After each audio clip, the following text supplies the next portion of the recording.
All right, I'd like to focus on one paragraph in my comments on this article. It's the paragraph at the top of the introductory section.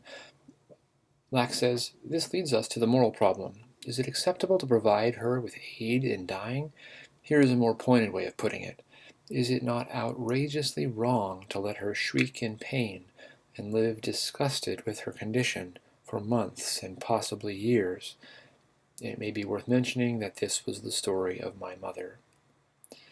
Now, the note I'd like to discuss on this begins with the observation that there's many places in this article to make the point I'd like to make right here, but this is as good of a place as any.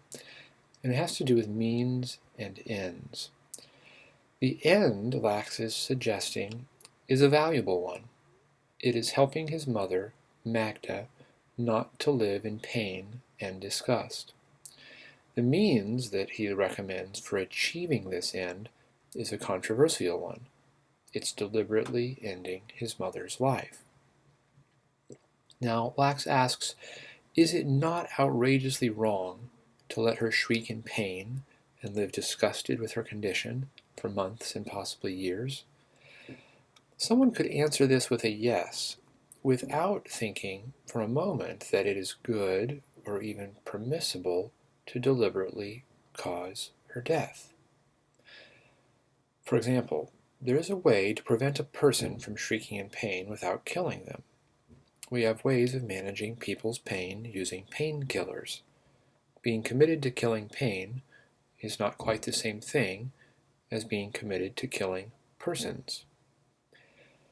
Or if you think that's too strong, being committed to ending a person's pain is not quite the same thing as being committed to ending a person's life. Likewise, it is possible to help a person not to live disgusted with her condition for months and possibly years, but that's because there are ways of ending a person's disgust without ending a person's life. There are causes of a person's disgust that can be changed, or the disgust itself can be changed without ending a person's life. In fact, as the article progresses, it becomes clear that two very interesting things happen in this story, which suggest that this particular example of Magda is not the most useful example for showing why we have to let people end their lives. First, Magda herself apparently wanted to keep living, despite her verbal reports of being dissatisfied with her condition. As Lachs puts the point in the paragraph immediately before the one highlighted, she decided not to eat or drink, but there was enough love of life left in her to make this a regimen she could not sustain. What does this mean? It sounds like it means she preferred to live on, even in her compromised state, when the alternative was to die by refusing to eat or drink. The fact that she decided not to eat or drink, and then once into the decision, she realized that she loved her life enough to stay around a little longer, suggests that she was staying around of her own free will. Of course her situation was difficult. Of course her situation was even desperately difficult. But when push came to shove, she preferred the desperately difficult situation of her life to the death that awaited her. Does that not show, as well as a thing could show, that she still loved her life enough to keep on living it? A second point.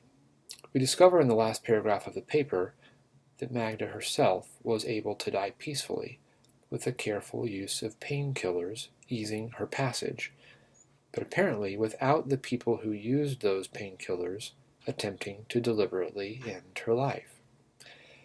Of course, Lachs is not satisfied with this.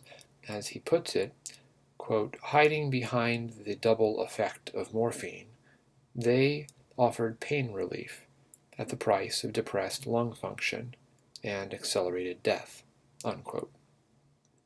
It sounds as though he is disagreeing with the doctrine of double effect here, the doctrine that says, among other things, that if an action has two effects, one bad and one good, the bad effect must not be what is aimed at, even though it may be foreseen.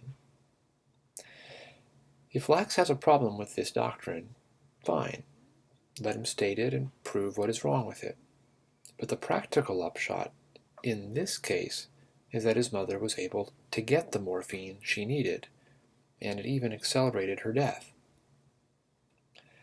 My point here, even if at the end of the day you end up thinking that it is permissible to end a person's life in a given circumstance, it is important to get to that conclusion by considering all the options and not merely presenting a false dilemma where you must choose A or B, A is outrageously wrong, therefore you must choose B.